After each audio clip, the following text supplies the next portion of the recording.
El tema de hoy es aparato digestivo. Antes de empezar a ver cada una de las patologías que forman parte del aparato digestivo, vamos a tener algunas consideraciones generales para entender mejor el tema. Vamos a empezar con algunos signos y síntomas de las enfermedades del aparato digestivo. Acá tenemos la primera palabra que es disfagia. Disfagia se define como la dificultad en el tránsito de los alimentos a través del esófago. Esa es la disfagia, dificultad en el pasaje de alimentos por el esófago, que muchos se lo confunden con dificultad al tragar. Dificultad al tragar es la segunda palabra que tenemos acá, que se llama disglusia. ¿Sí? Disglusia es dificultad para tragar, disfagia en el tránsito más abajo hacia el esófago.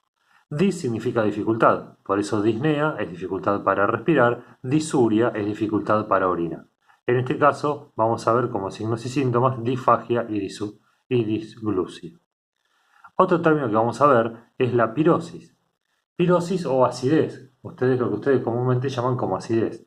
Esa es la sensación quemante o de ardor que empieza a la altura del epigastrio y que sube por el esófago o sube por el tórax hacia la garganta.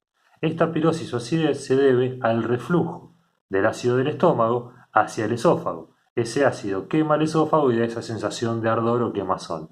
Esa es la pirosis. Después tenemos la regurgitación. Regurgitación es el pasaje espontáneo del contenido del estómago a través del esófago hacia la boca, pero no es expulsado como en el vómito. En la regurgitación ese contenido que llega a la boca vuelve a ser deglutido. Eso es regurgitar. Cuando es expulsado es el vómito. Otra palabra a tener en cuenta es la anorexia. En este caso no estamos hablando de la anorexia nerviosa como enfermedad psiquiátrica, en donde hay un dismorfismo o una alteración en la percepción corporal y en donde se deja de comer por ese trastorno. En este caso estamos hablando de la anorexia como un síntoma de enfermedad que es la falta de apetito.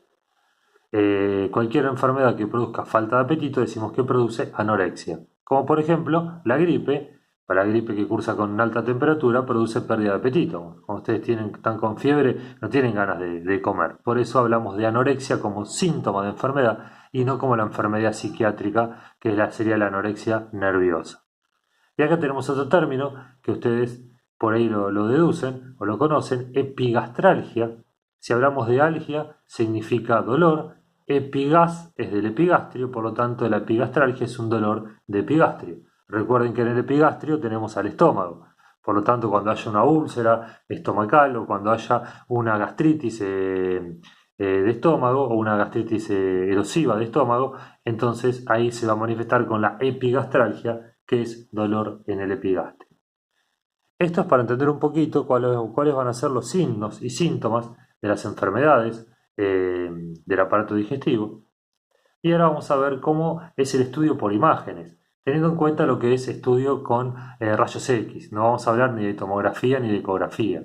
Pero hablando de rayos X tenemos la RX simple de abdomen y la RX contrastada. La RX simple de abdomen se puede hacer de dos maneras, acostado o en bipedestación, es decir, acostado o de pie. ¿Qué vamos a buscar principalmente en esa RX simple de abdomen? Bueno, uno, la presencia de niveles hidroaéreos. ¿Qué son los niveles hidroaéreos? Es la imagen que se ve al formarse un nivel entre el agua y el aire. Es decir, el agua queda localizada siempre en la parte inferior, como cuando vos pones agua en un vaso o en una taza. Tiene un límite derecho, porque vos en el recipiente que coloques el agua siempre va a terminar con un límite derecho, obviamente por acción de la gravedad, y por arriba queda aire. Bueno, cuando hay una obstrucción a nivel intestinal, ¿sí? Ese contenido líquido del intestino, al quedar obstruido, forma un nivel hidroaéreo con el aire habitual del intestino. Queda el agua por debajo y el aire por detrás con un límite derecho, porque es siempre lo que hace el líquido. Eso es el nivel hidroaéreo que es típico de toda obstrucción intestinal. ¿Sí? ¿Por qué? Por acumulación de agua y gas dentro del intestino. Otra cosa importante que se busca en la RX de abdomen es la presencia del neumoperitoneo. Neumo significa aire, peritoneo es aire en el peritoneo. Esta se busca en la de pie, en la incidencia en bipedestación, y el neumoperitoneo al ponerse de pie se observa por encima del hígado. Es aire que se localiza entre el hígado y el diafragma. se puede ver tanto en una RX de abdomen de pie como también en una RX de tórax. En realidad se dice que la mejor manera de ver un neumoperitoneo, que es aire en el abdomen, es con la RX de tórax. Eh, pero bueno, en la RX de abdomen de bipedestación se ve el neumoperitoneo, también se pueden apreciar calcificaciones y masas tumorales benignas o malignas. Eso es en la RX simple. Después la técnica, cómo hacer la placa, la van a ver con su profe de técnicas radiológicas, obviamente. Entonces acá vemos lo que estábamos hablando de los niveles hidroaéreos, ¿sí? Fíjense cómo tenemos el nivel derecho, el aire por arriba y la imagen blanca por debajo. En realidad lo que se ve es el nivel y el aire. Estos son niveles hidroaéreos, ¿ven? El límite derecho en la obstrucción intestinal. Acá dice placa en bipedestación, ¿sí? Ahí tenemos los niveles hidroaéreos típicos de la obstrucción intestinal. Y acá en esta placa, no sé si se llega a ver, no importa, después lo vamos a ver como detalle. No sé si ahí ven el neumoperitoneo. Esto lo estamos viendo en realidad en una placa de tórax. ¿Vieron? Como les decía, es mejor en una de tórax que en una de abdomen. Miren, acá tenemos el pulmón. Ese es el hemidiafragma. Y acá veo aire. Entonces, ¿cómo sé que este aire no es del pulmón y es del abdomen? Porque está bien clarito por debajo del hemidiafragma derecho. Este aire se está acumulando entre el hígado que está abajo y el diafragma que queda arriba, y el diafragma me lo separa o lo separa del pulmón. El diafragma me hace ver que este aire no pertenece al tórax, sino que pertenece al abdomen. Esto es el neumoperitoneo. Aire en la cavidad peritoneal que se va a ubicar o localizar por arriba del hígado. Bien. Y después tenemos los estudios contrastados. Los estudios contrastados que los podemos dividir o los podemos nombrar así. El tránsito faringoesofágico, que es cuando el contraste está pasando a través de la faringe. El tránsito esofágico, que es cuando pasa por el esófago. Después tenemos la seriada esófago-gastroduodenal. El tránsito intestinal, que es cuando el contraste pasa por el intestino delgado. Y por último el colon por enema. Los estudios contrastados por lo general en el aparato digestivo se hacen con bario. Se hace tomar una leche de bario, que se dice tomar el contraste por vía oral, e ir sacándoles placas a medida que va pasando por el tubo digestivo. Entonces la primera placa, ni bien está tragando el contraste, es el tránsito faringoesofágico. Unos segundos después o unos minutos después está el tránsito esofágico cuando pasa por el esófago.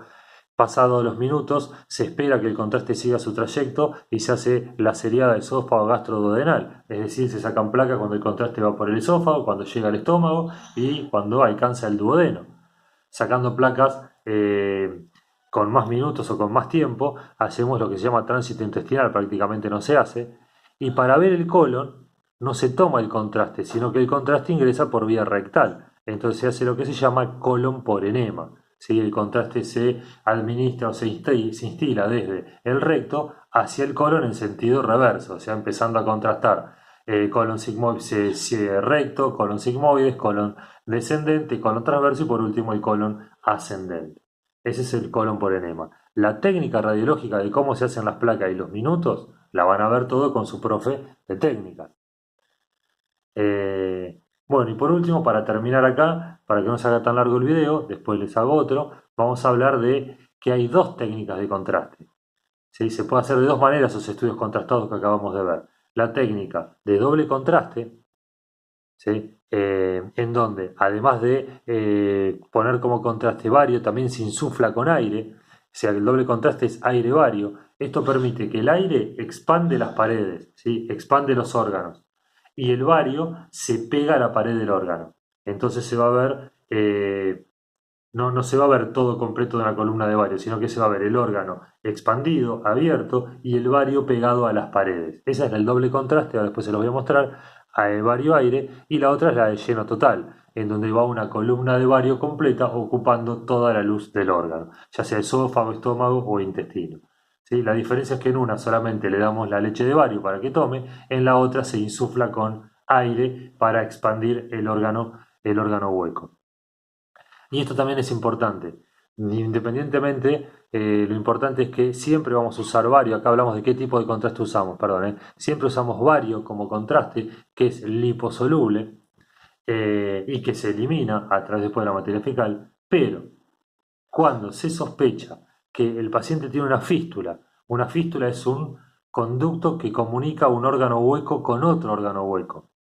Cuando se sospecha que el paciente tiene una fístula o que el paciente tiene una perforación del órgano, por ejemplo, una perforación del estómago o una perforación de intestino, no se puede usar bario, porque ese bario, si toma la fístula y cae en otro órgano o por la perforación cae en la cavidad peritoneal, como es liposoluble es de difícil reabsorción. Es difícil que después lo podamos extraer, se pueda reabsorber de esa cavidad peritoneal. En cambio, el yodo, que es hidrosoluble, se absorbe fácilmente al ser hidrosoluble, por lo tanto no hay ningún inconveniente si cae yodo en la cavidad peritoneal. Por eso, cuando se sospecha, o por el diagnóstico, que por ejemplo una diverticulitis en donde posiblemente haya perforación, cuando se sospecha perforación de un órgano hueco, o una fístula, no se usa bario como método, como medio de contraste, sino que se usa el yodo. Bueno, hasta acá cortamos este primer video y después seguimos con el tipo de lesiones.